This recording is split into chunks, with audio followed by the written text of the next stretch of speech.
yoo ta'e malee hin ta'u yoo jette agabuu bulta biirra faqooda nyaata nyaatuun hin jiru. Kanaafuu wayyaaneen amata 30 kan dalagaatti mootummaatti as dhuftee mootee Eertiraa faayidamteetti. Eertiraa aangootti ishii baafte garuu amata meeqa wajjin ta'an achiin booda waan Mallas Zeenaawiin Eertiraa godhe wanni takka illee Eertiraa hin goone as yoonni ammaan duraallee hin goone. Isiniif galee siyaasaa keessa hiriyaan yeroo hundaa firummaa yeroo hundaas hin jiru. Xalaatummaa yeroo illee xiqqoo takka warri alaa quba qaba. Huduuditti cufameera jechuu beekama. Kanaafuu waan amma jiru keessaa waan rakkisuu jiru keessaa uummata walloo isa kana malee kanaan ala wanni jiru wanni tokko hin jiru. Shawaroobiin qabamteetti. Maqaa qayyaaradhaa jedhaan immoo warra ammaan dura qabsoo Oromootti taphaa ture walluma keessa meeqatu jira. Maqaa qayyaaratan amma maqaa gizeerraa qayyaaratan. Maqaa kan biraa qayyaaratu jalqabaniira warra gizeetti hin beekaman san.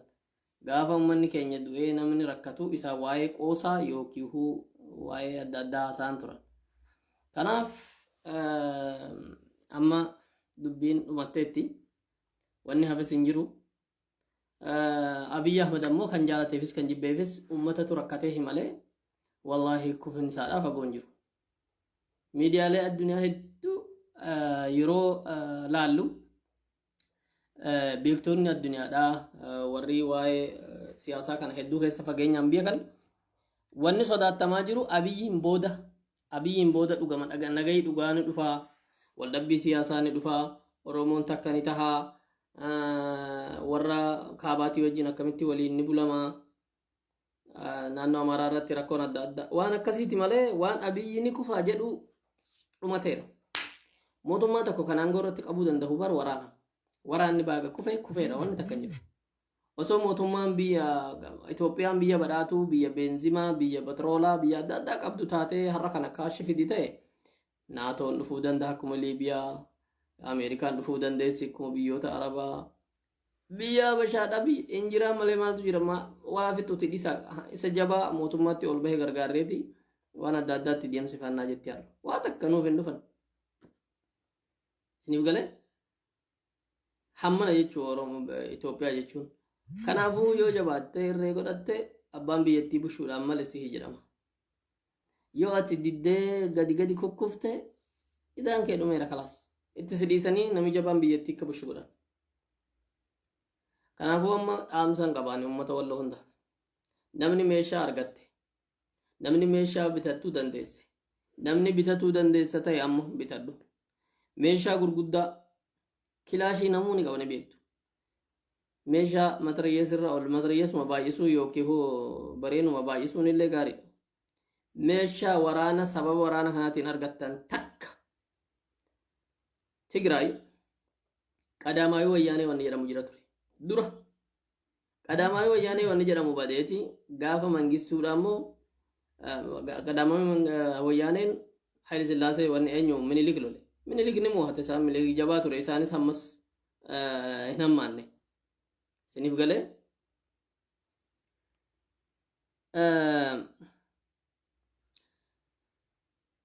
akkanuma wal jaaranii meeshaa walii qaqqabuu jalqabanii dhiisan.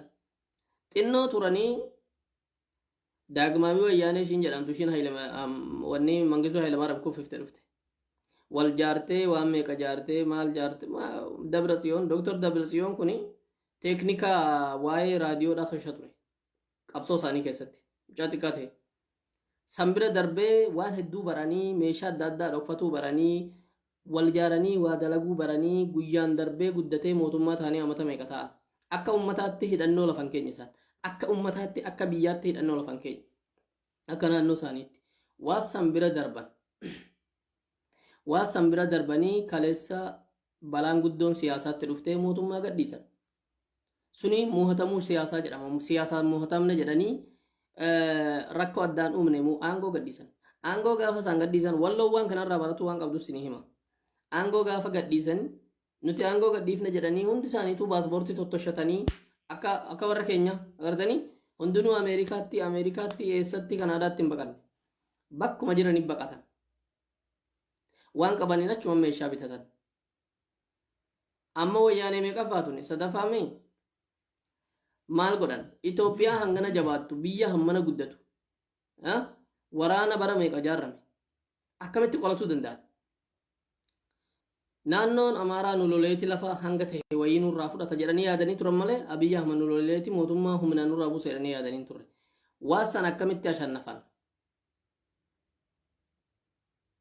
Oromoo Walloo as keessa waan baratu qabu sin hima Oromoo Walloo ammaan dura itti taphamaa ture karaa mootummaatiin akka ummataatti gadiinis yoo lolame oliinis yoo lolame takka ashannafamee hin beeku garuu zabana ammaa kana bara Abiyyi Ahmad keessatti waan agarre waan haarawaa qabna meeshaa bitatu meeshaa dhuunfaa bira darbee meeshaa kassanirra wayyaallee tokko tokko keessa darbee waan hedduun haasofnu godhatu jalqabe siniif galee waan faayidaa qabu sinii hima karaa sirri deemaa jirra amma meeshaan kun nuyi qabnu suni mootummaan naannoo Amaaraa waan yeroo adda addaa itti faayidamee Oromoo Walloo tana daaraa godhee baqattuu fi kadhattuu godhuudhaaf yeroo sadi yaale yeroo sadanuu wanni jedhame takka hin taane yeroo dura walitti dirmatanii dhukkee irraa kaasan meeshaa gurguddaa bireeniin lolamne arra guddaa dishkaa fi bireeniin lolamne arganii jennaan kan biyya alaa jiru kan biyya keessaa jiru hanga ta'e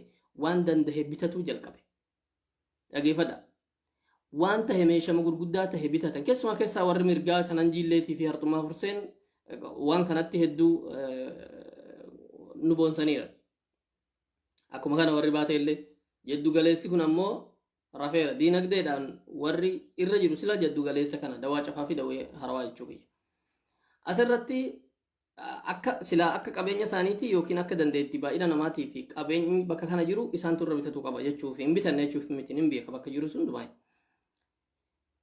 humna jabeeffatuu jalqabne lolli dheengadda bara darbee gaafa dhufe haqiiqamatti gaafa san shawaaroobiit irratti makkalakayaan dhufe addaan haa baasuuti haxaayii irratti makkalakayaan dhufe addaan haa baasu jennaan abadan jedha abadan humna gahee jira taraa amma damassasuudha jedhanii subii gaafa tokko atoobisiin 60 kamisa marraan tuffiirraa ammoo laalame kamisa marraan darbanii shanan jillee ajjeesuu deeman yookiin sadeen makkanaa jaansaa ajjeesuu deeman okay wal guuranii gaafa dhufan amata tokko qabnammi meeshaan kaleessaa akkasuma dhokateera inni kaabineen qabdee hidhame meeshaan isaa akkasuma jira kan hiikame jira kan eengadda bareeniin nu cabsite nus bareen bitanna jedhee bitatee jira dhageeffadha akkaataatti ol guddatamuun deemu kaleessa akkas jetteedheeti gaafa dheengaddaa shawaaroobiititti bulukkeetiin nama keenya qaxaqatanii lafatti waan meeqa godhanii nama 10 lafatti raggeeraranii nama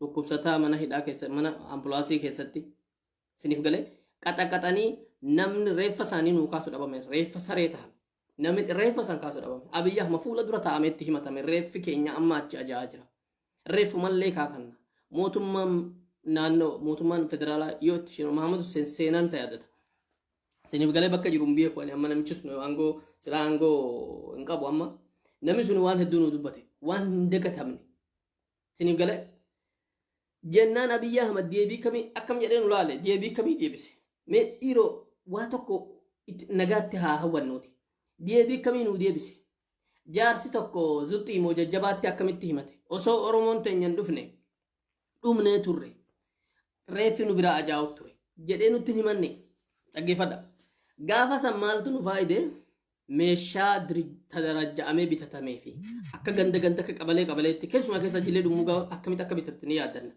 dhugaa dubbanna dirqama walirra kaahanii biyya namaa kanatti warri mahabarii abaluu maan bitatin warri mahabarii abaluu kam akkasitti bitatin jechuudha akkasitti harka wal qabatanii lafaa kaan gaafa haxaayii irratti ashannafanii jennaan isa karaa marraa beeteetii fi mahal meedaa dhufetti dhiisaati nuhi biraan baasa 80 mookkana qopheessanii 60 gaagamisa gahe asii hundi keenya laayif isheenee iyyinee galata qaba namni gaafa san footoo kaasanii takkaan nutti ergan jechuudha kinoo laala hooyisaa deemaa jiran kophee kongoo kaahatu warra baadiyyaa ni beekamu kun liyyuu haayilii miti milishaa isaaniiti faannoodha malee jedhanii nutti himan namuu asii laayif isheenee bilbilaa waliin bilbilee warri diyaasbooraa kun bilbilee kalaas isaan galee haxaayii fi karra qorii ashannafaniiranii har'a garuu dhumatee fi humni guddaan dhufee jedhamee ture humni sun udu federaalii dhufee raate lola dhaabbata ture. Federaalaan barbaannu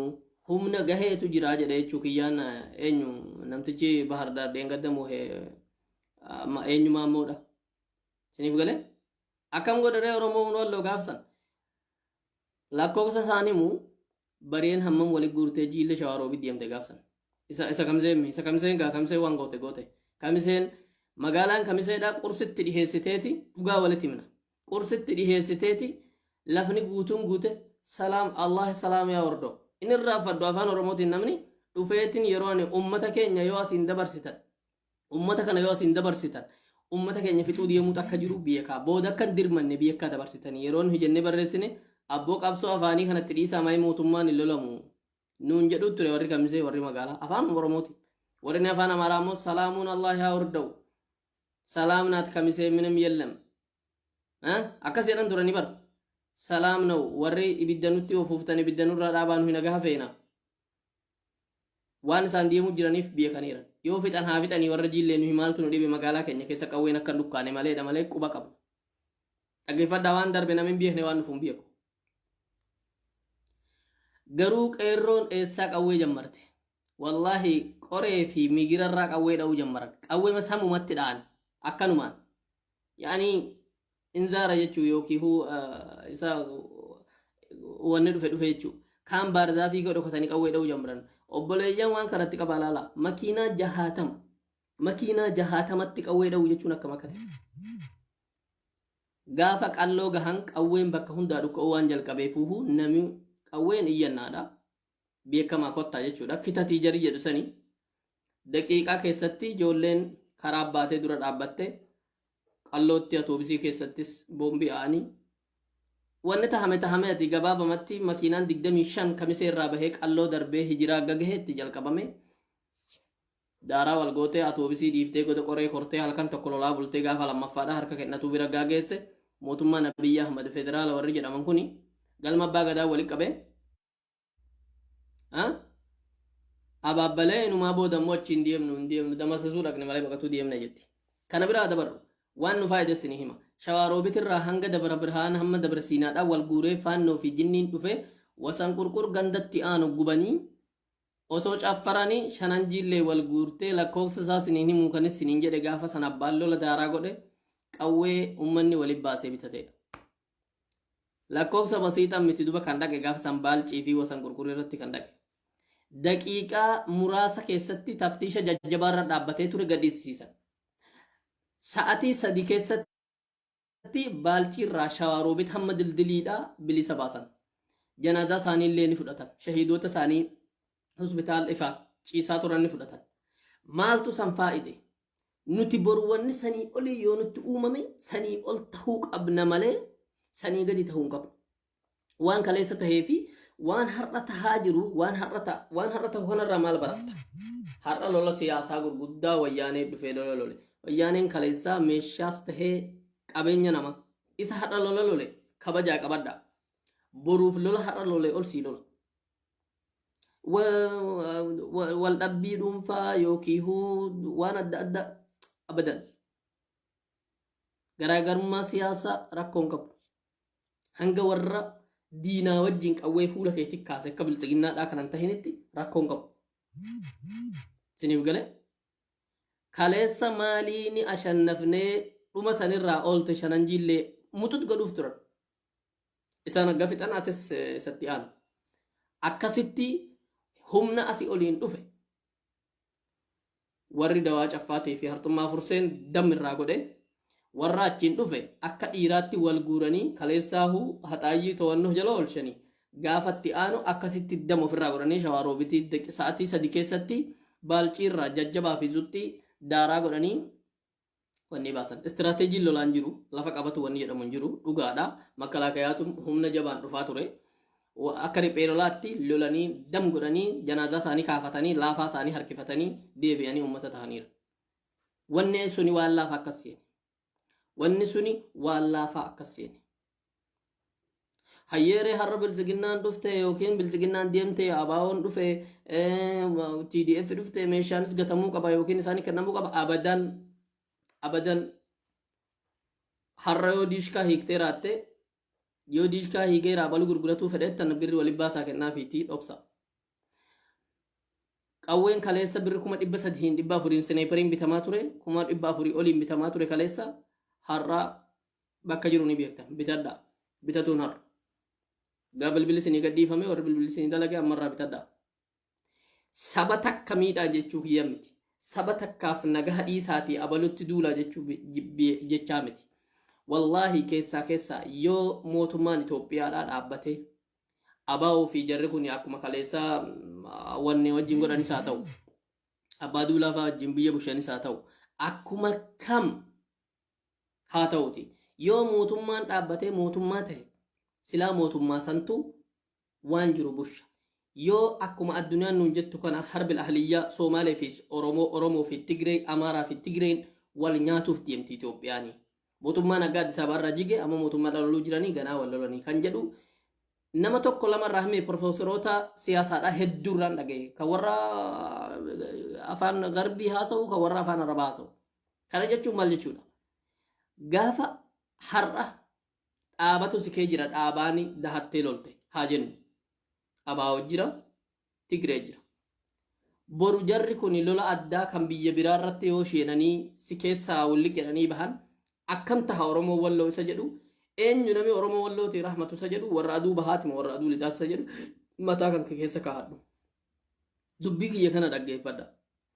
Wallaahi amaan kan kee rabbii guddaa gaditti namni si eegu wanni dhumarraa si hoffashu qawweeti har'a mana dhokfatte bichaadha.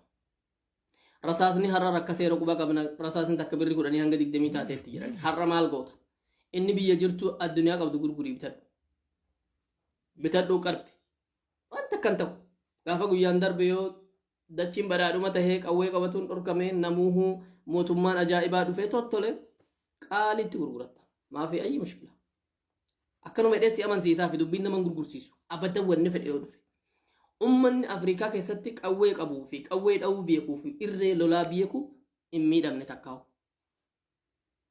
Fakkii godhadhaa Tigraay miliyoona 5 miliyoona 6 abadan kaleessa irra duulanii bara 50 dhufan keessatti Tigree wani jedhamu lafarraa dhabamuu qaba.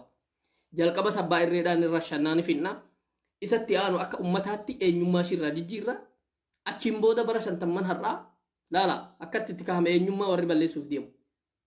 Gabrummaan warri biraa siyaasaan si gabroomsuu fi nafxanyaan si gabroomsitu gosa adda adda akka ta'e kanaan beekuu qabdan. Maaliif?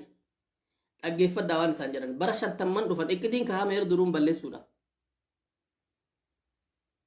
Siniif galee? Kanaafuu ummata hidhate waan ta'eef ummata waa'ee qawween nama gootu beeku waan ta'eef ummata yoo ka'ee loluun akka nama faayidu beeku waan ta'eef Gabra Tsaadiqii bar jeneraala Itoophiyaadhaa itti gaafatamaa waraana Itoophiyaadhaa Eertiraa ashannafesanii bar kan biyyoo arraabnee lafaa kaanee jedhe. Ni hafna takkaas seene jedhe. Antarfaallen እዚህን ደርሳለን ብለን ያላሰብንበት አፈር ልሰን ነው ተነሳ ነው ከንጀ namtichi nan kufa ofitti namanii hamma kuftee of agartuutti. Kanaaf faayidaan meeshaan qabu kana Oromoo koo har'allee lolli siyaasaa sirra darbeera lolli eenyummaadhaa gaafa dhufe wanni si faayidu mataa kan kee bichaadha. Qawween har'a wallorra jiru hundi keessanuhu qawweerraa akka addaan hin baane. Nuti bilisoomne nuti akkasii har'a jennu kun maalinni warri nu rashanu mootummaa kaan jalaa baanedha. Waan boru dhufu wallaahi rabbi tokkicha malee namni takkan beeku gimmitii keenyatti harka 100 keessaa 50 mootummaan hin dhaabbatu. Harka 100 keessaa 50 wallola eenyummaatu ganaa dhufa. Siniif galee akkan addunyaa akkana jechuu jira. Maaliifin kana jechaa jira. Tigreen kaleessa biyyoo arraabdee lafaa kaate har'a amma waa'ee siyaasaa haasa'u jira dhaggeeffadha. Amma wajjin loluun dirqama. Warra nu qaluuf nu rashanuuf deeme isinuu ragaani baatu kana. Gaafa kaleessa oduu faannoon kaleessa Cafaaroobitii fi Kamisee irra mashagatee komboshatti ishee lolu jiraate nu hin rashananii nu fixaniira. Har'a immoo adabaan ishee wajjin lollee ijoollee teenya akka jira wajjin lollee yoo dabarsine rashanamuun hin jiru kunoo nagaatti jirra. Har'a kanuma faayidaan keenya. Boru hoo isa jedhuuf ammoo abadan kanarratti of hin gatina. Ganaa waan hedduutu jira. Oromiyaan bal'aadha. Gaafa cafa qabanii miliyoon 1-2 ajjeesan qawwee qabatee lafaa ka'ee loluu danda'a. sinif gale namni akkanumaan qawwee hin baru ibiddi sibiila kan diimessee tolshee akka warqii godhu dura nagahaan gubee wasaaka gubbaa jiru irraa gubee nagahaan aggaa gubame ibiddi sibiilli kan gara jedhaniin diimu oromiyaan kolfuu fi doon wayyaane jette silxaana gadhiifte sanumatti amanan har'allee suni diktaatoroota akka koroleera biyya wajjin hin deemu kanaafuu wanni boru dhufu waan hin beekamneef hidhadhaa wal jaaraa amma immoo ammaaf waan si faayidu qawwee bichaa miti wal jaaru nama sin dhorku jira wal jaaru nama sin dhorku hin jiru akka qeerrootti akka gandaatti akka mahabariitti akka waradaatti wal jaartanii lolsiisaa godhattanii nuti ummata lafa keenya irratti inni siyaasaa dhufee maaliif wal jaartan bichaatti yoo sin hin jedhe nuti lafa keenya kanarra waan dhufu waan hin beekamneef of jaara kanammoo abaa'oon sin gargaara har'a ofiihis hegereessaadhaa takka waan hin beekneefu sinif galee har'a wanni godhamuu qabu isa kana warra hirriibaan bishaan dhuguu dhiisa warra ammas jala deemee bilchiginnaa nuti maarroo jiru kana dhiisa bilchiginnaan gaafa isaan dhiisee Dubaay deemee kolfuu yookiin Eertiraa deemee kolfuu agartan akkaataa isaati sanin miti amma sunni nama rafee wajjin rafan boru wanni dhufu waan hin beekamneefuu hidhannoo jabeessa wal ijaaruu uumamu keessatti warra laafaatu dhumaa jira nama laafaa dhumaa jira namni meeshaa godhatee ofirraa lolu hatta warri biyya alaallee sadaqa har'a kana lola dhaabbatu kana keessatti waa'ee Tigraay malee waa'ee biraa haasa'uu didaniira isaan kanattu biyyallee bushuu danda'a waan akkanaallee gochuu danda'a jedhanii waan itti amanameef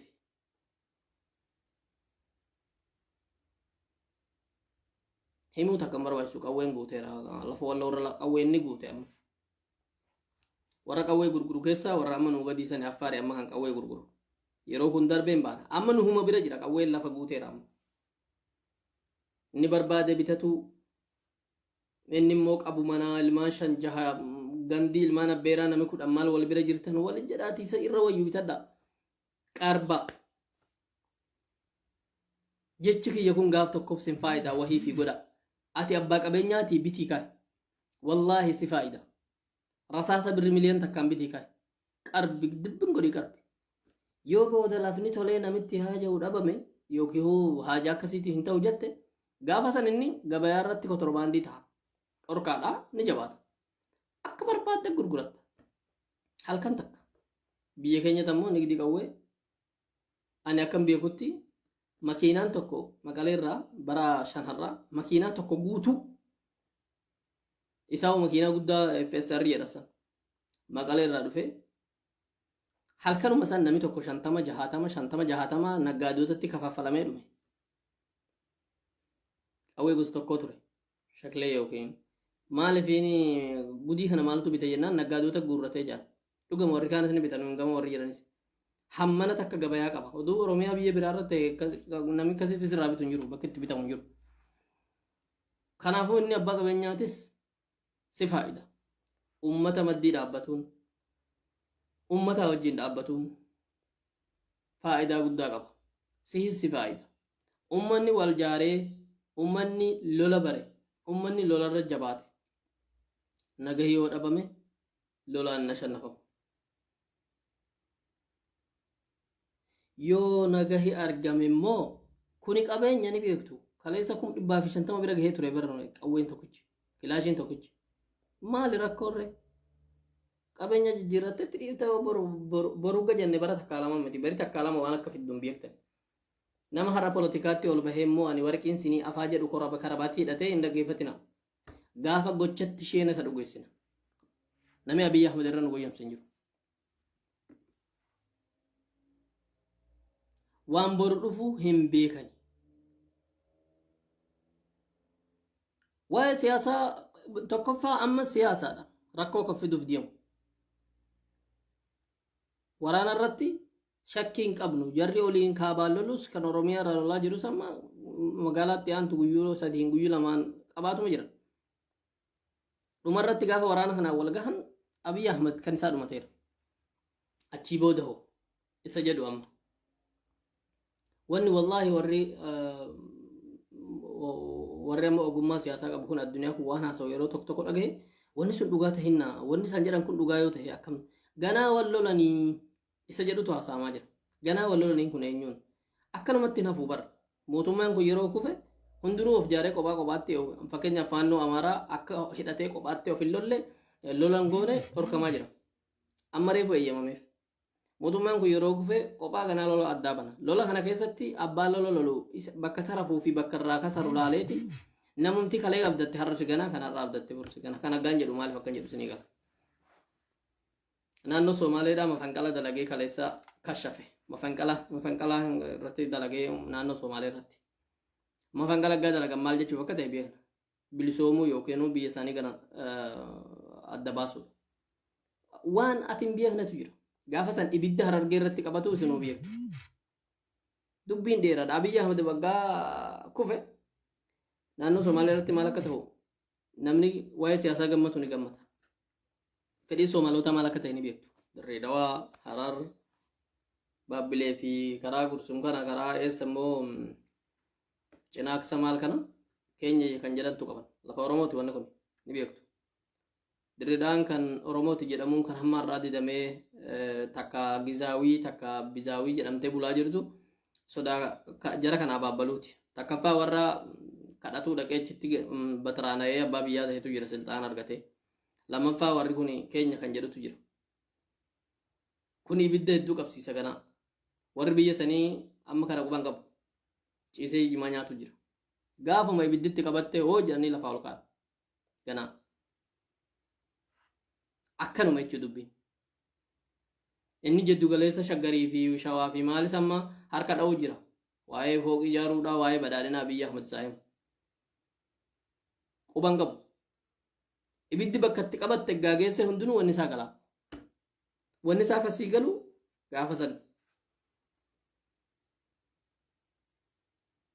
kanaafuu walloo waan hin dhaamu hidhannoo fi tadriiba meeshaa barannaa itti fufa meeshaa kilaashii waan akkasii bira darba xiqqool tarkaanfadhaa ammallee maaltu beekaa baay'inaa fi miti barkan nama bushan miliyoon 120 kan ashkaraa jirtu miliyoonni 6 dandeetti argannaan walloonis yoo harka wal qabate miliyoona 2-3 ni ta'a adda addaan nu baasanii asiin orgobbaa asiin maalii jaanii addaan nu baasan malee hegerema Itoophiyaa tanaa'uu nama sassuusuu danda'u kan ofii of loluu miti ofii ofirraa loluu qophaa miti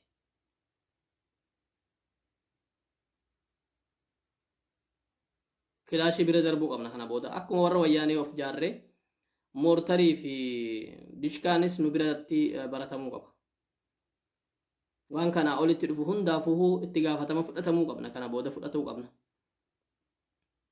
ilmaan walloo inni ilmaan jaha ilmaan abbaa warraa jaha qabdu jaha sun hundumtuu qawwee kaanuu baranii lola kamuu baruu qaban lolaaf qophaa'uu qabda qabeenyaaf hin tattalatala jettee buuchuu duma baqattuuti duduuba dhaamtee tuuta kanaafuu abadan kana booda nuhi jara kanarraa wanni baratuu qabnu tokkoof tokko yeroon fedhe ilmaan wayyaanee badhaatee kana booda askireem nyaatuu bartee nama loltu tuni eessaa faayiddii aangoo gadhiiftee agartanii hangatu qabdu kaleessa ummanni isaan kun badii balleessanii nuyi akka ummataatti maal jennee kaanee lolla jedhanii itti dhiisan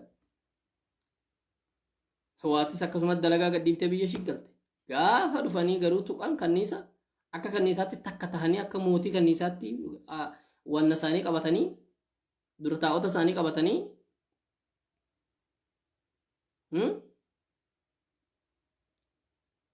har'a lafaa kaanii Itoophiyaa takkitti jedhamtu san akkanatti raasan jechuudha. Kanaafuu dhaamsi kiyya Oromoo keenya Oromoo Walloo keessumaa keessa qawwee hidhadhaa hidhannoo jabeessaa meeshaa waraana kanarraa hambifattan qabadha. Abboonni qabeenyaa warri qabeenya qabdan waa'ee ummanni bitatuu dadhabe bittanii dhoksuudhaan gargaaraa ummata keessan. Wallaahi waan boru dhufu shakkiin yookiin addunyaan nurraa qabdu harka 100 keessaa 50 mootummaa lammaffaa Itoophiyaa irratti hin dhaabbatu yoo xiqqaate bara 10 dhufuuf gosaan wal lolanii kan jedhamaa jiru. Siniif galee kana jettee amante yoo nagahii demokraasiin baanaan dhufes bara alhamdulillah nuyi demokraasiin maa dhufan jennu. Laakiin demokraasiin dhufu sun sihiif biddeen walakkaa qunnaadhaa gartee walakkaa qaaxaa jedha san siif deen dhufu ammaaf. Du'a kan kee garuu kan ofirraa oolchetu ati rabbii gaditti yoo kilaashii qabaattedha. Kilaashii bichaa miti immoo. Lolli diinni kan kee kilaash bira darbeera atis kilaash bira darbe. Qawween affaar kilillitti amma hiramaa jiru qawwee akkamii akka ta'e. Dishka affaariin dalgoo soqolattee egaa dishka loltu agartanii asii oliinis maal akka hiramee rukuba qabdan. Yoo gadi jabaatte yoo mataa jabaatte namni si wursuu dhufe hunduu boolonni isaa irraa buqqee lafa kufee hafa. Yoo ati laafte garuu namni dhufu guutumti lafa sidhiitee dhumarratti kan golfofan balfine lafa dhufee si nyaatee deema. Walloo ka'ii hidhadhu of jabeessi of jaari isatti dhufuuf of qopheessi. Waan guddaa kanaa olitti dhufuuf of qopheessi. Har'a dhaabatu si keessa deemee lolaa jira. Osoo dhaabni hin jiraanne hoo jedhi ofii bichaa kiyya dhaabbatuu nan danda'a jedhii of gaafadhu. Kanarratti sammuu ka'ii hojjedhu.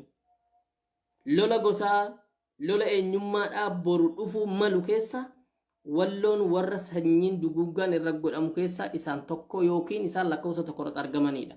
Yoo jabaatan malee. Yoo jabaatanii qawwee har'a kilaashiin jalqaban tana ol guddisanii abbaan qabeenyaa isaanii waan argateen bitee qotee bulaan akka jirutti irree walitti rarraasee warri biyya alaa jiru meeshaalee gurguddaa bituu fi walitti isaan jaaruu irratti hojjatee yoo jabaate hegeree wallootiin miti hegeree oromiyaati miti hegeree Itoophiyaa jedhan sanuuhu ilmaan walloo bakka tokkoon gahuu ni danda'u. Dhugaan jirtus tana. Affariin har'a kanatti lola lolti jedhamee qawween tiiramutti turtuun affar Itoophiyaa keessaa meeqa beektu? Meeqa miliyoon takka moo lama? Miliyoon laman guutan miliyoon takkaaf wayi. Akkam jettarre? Kanaaf walloo nama takka loluuf hin miti. Nama takka miidhuuf hin miti. Nama takka irra duuluuf hin miti. Mataa kan kee daguuggaa sanyii ofirraa oolchuudhaaf ofirraa qolatuudhaaf akka ilma namaatti lafa keetii irratti jiruun itti fufuudhaaf ka'ii hidhadhu ka'ii jaarrame sanaxxali meeshaa kee qarbi dhoksisa har'a hiikkatte akka boru jiruun itti fufuuf jiraadhu sinin jedha. Kuni ergaa kiyya Ahmad Ibrahim akka dhalata walloo tokkotti waan boru na yaachisetu jira. Kanarra wal haa gargaarru sinin jedha. Assalamu alaikum warahmatullahi wabarakatuh. Galatoomaa warri dhiiga dhangalaaftan. Galatoomaa warri baatee irraa qabdanii hamma baalciidhaan shawaaroo bitiin ifa taatu. Warri ummata keessanii jecha loltan. Kan du'eef rabbi haa rahmatu. Allahumma arfa'hum fil cilliyiin. Kan jiru kan madaa'e rabbi madaasaa haa fayyisu. Kan lafarra tafe nama mataa jabaatee waan kalee darbirraa baratee akka dhiiraatti ofirraa lolu rabbi haa godhu. Gudeedaa dhasha. Barakaa rabbitti isinii haa godhu. Harkaan dalagaa. Dubartii takka bichaan fuudhina. Dhiisa mikirii dubartiitii fi qanyee dubartiin dhagahina. Takka bichaan fuudhina. Walloon akka warra gazzaa san fuudhuu qaba. Isiniif galee itti fufa. Jiruun kan jaalateefis kan jibbeefis biyyarra dhalate akkuma qilleensi ishii nama godhe tahanii irra jiraatan malee